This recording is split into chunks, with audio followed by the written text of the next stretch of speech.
In the Ubisoft 4 demo, we got our first ever look at the map of Assassin's Creed Valhalla. That is looking pretty big, and remember that this is not even the full map because we also got Norway to explore. So in this video I want to go in depth on the world map of this game, the activities we can expect, and also touch a little bit on the power level indication and how a feature from Odyssey is removed, so you can feel powerful again if you want.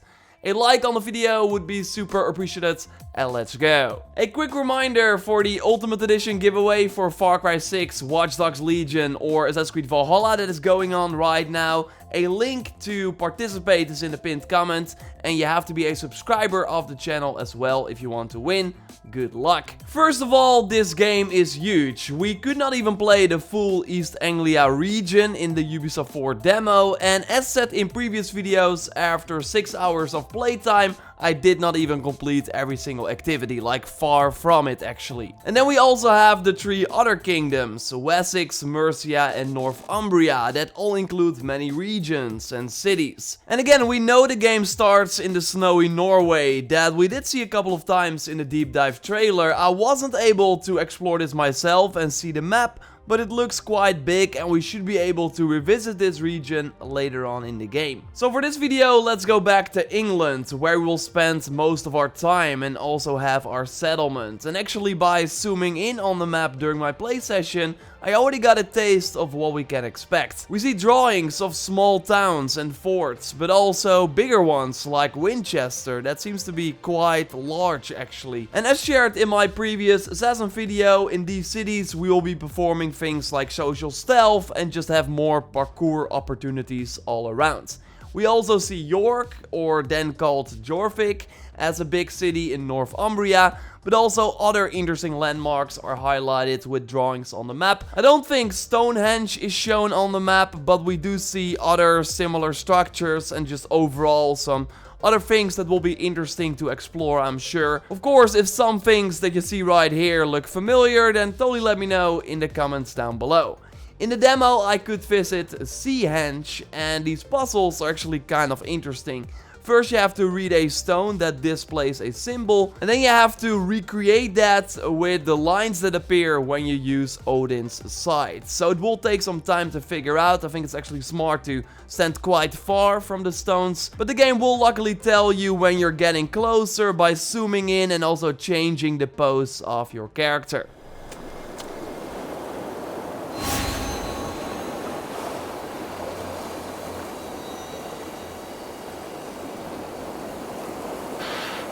Close by, I actually found one of these weird cairns mini-games, where we really had to stack boulders on top of each other. So yes, the large one goes first.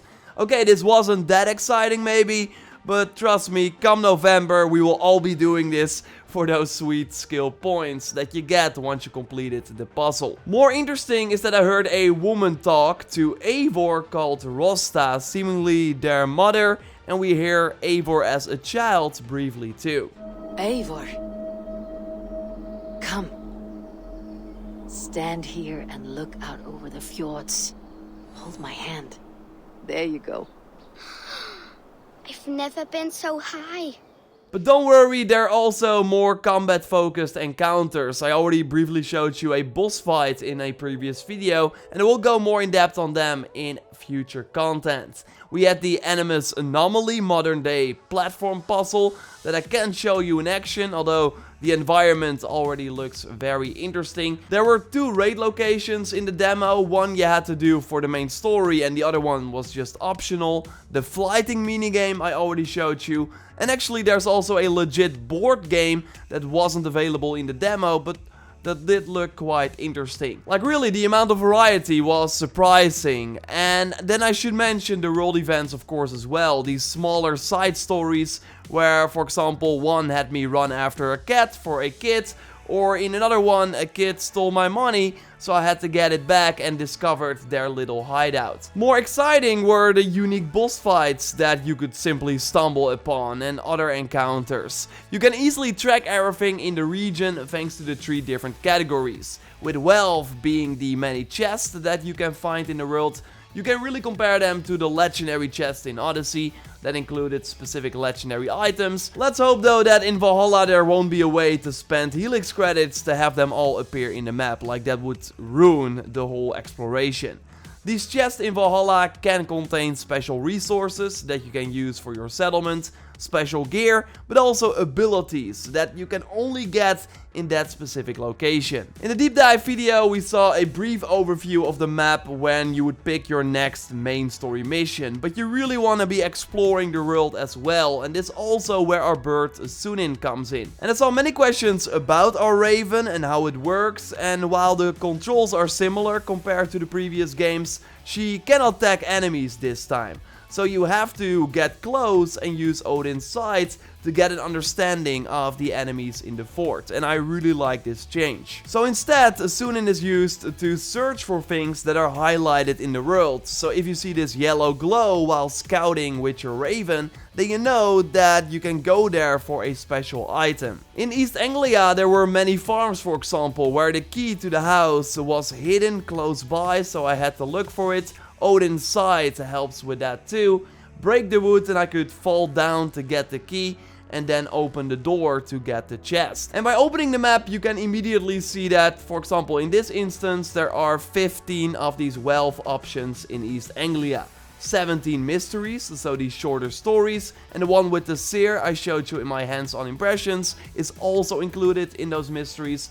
I did not find any secrets though, so they seem a little harder to come by, but expect things like those flying papers that we also already touched on in a previous video. So overall, these activities are short but rewarding, and totally expect a video going more in depth on these mysteries, because there were a few surprises that I encountered that I really liked. And if we go back to the overall world map, we get a great idea of how many of these encounters will be in the final game. Like, it's really insane. Take Sand, for example, in the bottom right of the map, with 27 wealth options to loot. Or Sufsexe, and I hope I pronounced it right, that has 16 secrets, and cities are actually counted differently, so they have their own amount of wealth, mysteries and secrets, and also their own suggested power level. Hampton Seer is, for example, power level 340, while Winchester in that region is suggested for a power level of 220. So instead of having a regular level system in Assassin's Creed Valhalla, you have this power that you can see in your inventory menu. I think you start at 1, and then the power of each animal will be counted towards your overall power level, making it 55. And as I noted before, Raven is for stealth, Bear for melee, and Wolf for hunter. And by spending a new skill point in the large skill tree, and trust me, this is just a small fraction of the overall skill tree, and I will totally go in depth on that in a future video.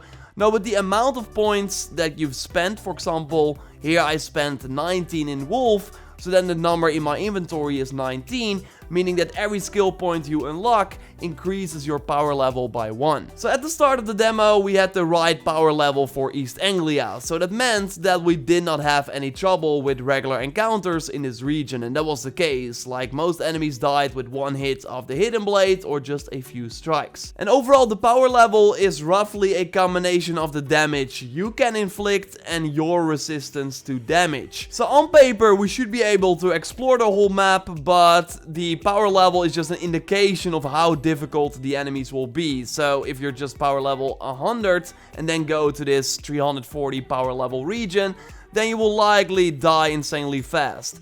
I'm curious if it will be comparable to the Origins skill level enemies, because then these enemies were basically unkillable and you also did not stand a chance. Although I hope it's different and that you still inflict damage, so that if you're just a really good player, you can still succeed with a low power level in a high power level region. But again, I'm not entirely sure if that's the case. We also see drawings of the legendary animals on the map, like the bear here with a crown in a region of the suggested power level 90. So that gives an indication of how powerful this creature is. And if you were not able to beat it the first time around, then you can always come back later when you're more powerful. Because yes, instead of having the regions rank up with your power level, their power level will always stay the same.